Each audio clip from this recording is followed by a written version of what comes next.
दर्शकों नमस्कार, मैं हूं निशांत भाई और आप मुझे देख रहे हैं MNS न्यूज़ लाइव चैनल के स्क्रीन पर। आज मैं आपके सामने जो विषय लेकर आया हूं और जो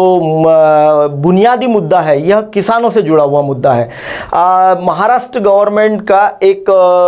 जो किसानों के प्रति जो बेरुख रवैया है उस बारे में मैं आज आपके साथ चर्चा करने वाला हूं।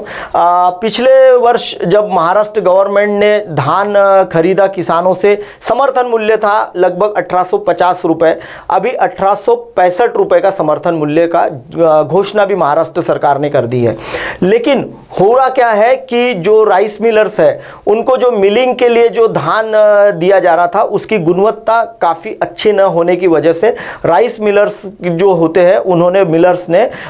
इस बार की जो पिछले जो बारिश की जो फसल हुई थी उसमें उन्होंने मिलिंग करने के लिए मना कर दिया था। और एक उसमें चौंकाने वाली बात सामने ये आई थी कि जो राइस मिलर्स जो मिलिंग कर कर महाराष्ट्र गवर्नमेंट को चावल बना के देता है, धान का जो किसानों से धान खरीदा जाता है उसका चावल बनाया जाता है, मिलिंग कर कर उसके चावल बनाते हैं और वो मिलिंग किया हुआ जो चावल है उसको उसका जो पैसा होता है वो पैसा उसे समय पर नहीं दिया जाता। अभी हमारे कुछ ऐसे मिलर्सों से भी चर्चा हुई थी जिन्होंने हमें बताया कि पिछले 3-3 वर्षों से उनका मिलिंग का पैसा महाराष्ट्र गवर्नमेंट की तरफ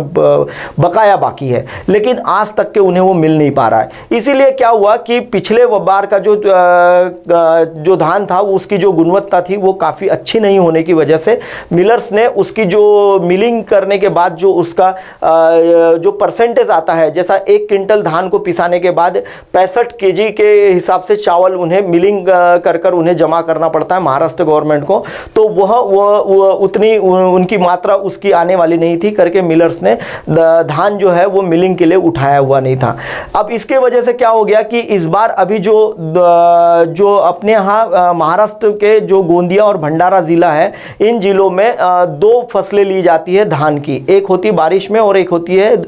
जो धुपकाला होता है, धुपकाले के दौर में ली जाती है। और जब अभी धुपकाले की जो फसल है वह जो डबल फसल बोली जाती है, जहाँ सिंचाई की व्यवस्थाएं वगैरह होती है, जहाँ डैम होते हैं उन जगहों पर यह डबल फसल ली जाती है। तो अभी वह जो फसल है वो किसान के खेत में से बाहर आ चुका है, धान बाहर आ चुका है, किसान ने उसको जो धान जो ज़मीन में बोया हुआ था उसकी फसल उसके हाथ में आ गई है। लेकिन अब किसानों को वह जो धान है वह लगभग उन्हें 1350 से 1400 के बीच में बेचना पड़ रहा है, क्योंकि महाराष्ट्र गवर्नमेंट यह जो गवर्नमेंट है यह 3 पक्षों को पकड़कर, यानी शिवसेना, कांग्रेस और राष्ट्रवादी कांग्रेस को मिलाकर बनी हुई सरकार है महाराष्ट्र में। और इसी के चलते हुए जो छगन भुजबल है यह राष्ट्रवादी कांग्रेस के मिनिस्टर है जो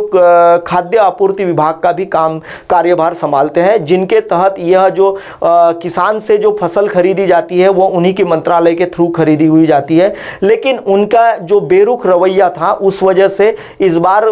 जो किसान, अभी आप जो स्क्रीन पर जैसा देख रहे हैं वह जो किसानों का जो धान है पिछली जो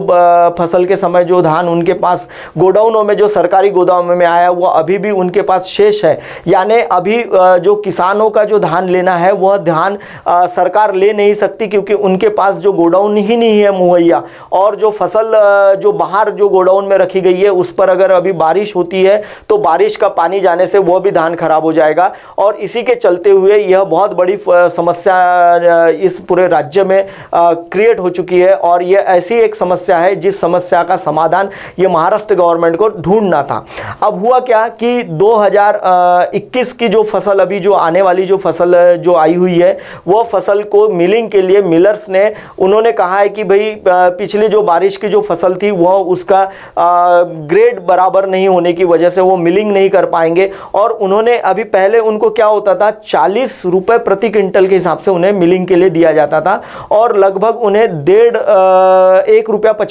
प्रति किलोमीटर के हिसाब से उन्हें ट्रांसपोर्टेशन का शुल्क भी दिया जाता था। लेकिन अब राइस मिल एसोसिएशन का ऐसा कहना था कि भाई खराब गुणवत्ता का अगर हम धान पीसते हैं और मिलिंग करते हैं और यह मिलिंग में हमें कुछ नहीं बचता, इलेक्ट्रिसिटी के भी दाम वो काफ़ी आसमान छू रहे हैं, इस वजह से उन्होंने लगभग महाराष्ट्र गवर्नमेंट को 250 रुपये प्रति क्विंटल के हिसाब से उन्होंने उसकी मांग की थी। लेकिन महाराष्ट्र गवर्नमेंट ने लगभग 150 रुपये के हिसाब से, यानी 50 रुपये मिलिंग के और 100 रुपये बोनस के ऐसे कहकर उन्होंने उनसे अभी मिलिंग का काम शुरू करने का उन्होंने अनुरोध किया हुआ है। महाराष्ट्र गवर्नमेंट ने पहली बार जो राइस मिलर्स हैं उनसे अनुरोध किया हुआ है कि आप हमारा जो धान है वो आप ले जाइए और मिलिंग करके हमें दीजिए, और उसके एवज में हम आपको 150 रुपये बोनस और लगभग 50 रुपये आपको मिलिंग का चार्जेस देने वाले हैं। लगभग दर्शकों मैं आपको बता दूं कि ये जो सारा जो मामला है, यह मामला आखिर क्या है। यह पूरे मामले में क्या हुआ था कि किसानों का जो धान है वह सरकारी गोदामों में जस का तस पड़ा है, और नई फसल किसानों की दूसरी जो खेप होती है फसल की वह अभी आ गई है, जिसकी वजह से किसानों का जो धान है वो सेंटर पे अभी खरीदा नहीं जा रहा है। लेकिन किसानों का सबसे बड़ा दुर्भाग्य कहा जाए या उनकी किस्मत में ही ऐसा लिखा हुआ है कि अब उनकी जो फसल है वो औने पौने दाम पर यानी 1350 रुपए से 1450 रुपए के बीच में उन्हें वो फसल अपनी बाहर मार्केट में, ओपन मार्केट में बेचना पड़ रहा है, जिसके चलते किसानों को बड़ी मात्रा में उन्हें नुकसान भी उठाना पड़ेगा। और आपको जैसा मैं बता दूं कि गोंदिया भंडारा जो जिला है उसमें एक किसान